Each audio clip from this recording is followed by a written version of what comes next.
ভারতের বাংলা ভাষাভাষী মানুষদের নিয়ে এখন উত্তপ্ত পশ্চিমবঙ্গের রাজনীতি। বিজেপি শাসিত রাজ্যগুলোতে বাংলাভাষীদের ওপর হেনস্থার প্রতিবাদে এখন সরব পশ্চিমবঙ্গ রাজ্যের মুখ্যমন্ত্রী মমতা বন্দ্যোপাধ্যায়। নির্বাচনের আগে ভোটাধিকার ও নাগরিকত্বের সাথে ভাষার রাজনীতিও সামনে নিয়ে এসেছেন এই তৃণমূল কংগ্রেস নেত্রী।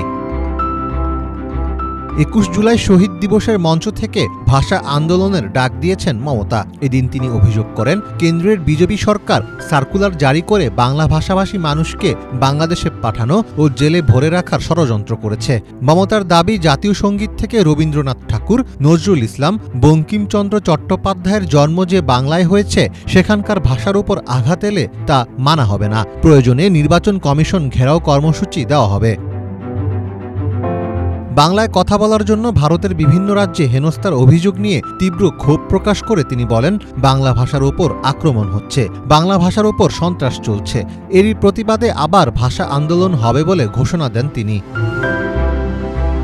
মমতা ঘোষণা করেন, ২৭ জুলাই থেকে প্রতি শনি ও রবিবার বাংলা ভাষার ওপর আক্রমণের প্রতিবাদে পশ্চিমবঙ্গ জুড়ে মিটিং মিছিল করুন, প্রতিবাদে নামুন। এবার শুরু হলো ভাষা রক্ষার শপথ।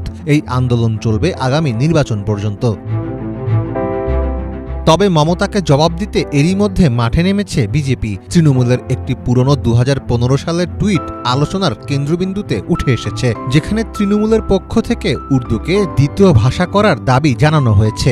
বিজেপি জানিয়েছে, একটা সময় তৃণমূলের পক্ষ থেকে উর্দুকে প্রাধান্য দেওয়া হয়েছে, কিন্তু নির্বাচনের ঠিক আগেই বাংলা ভাষার আবেগে সুরসুরি দিয়ে ভোটারদের দৃষ্টি আকর্ষণ করতে চাইছেন মমতা। মীর ফজলে রাব্বি, বাংলা ভিশন।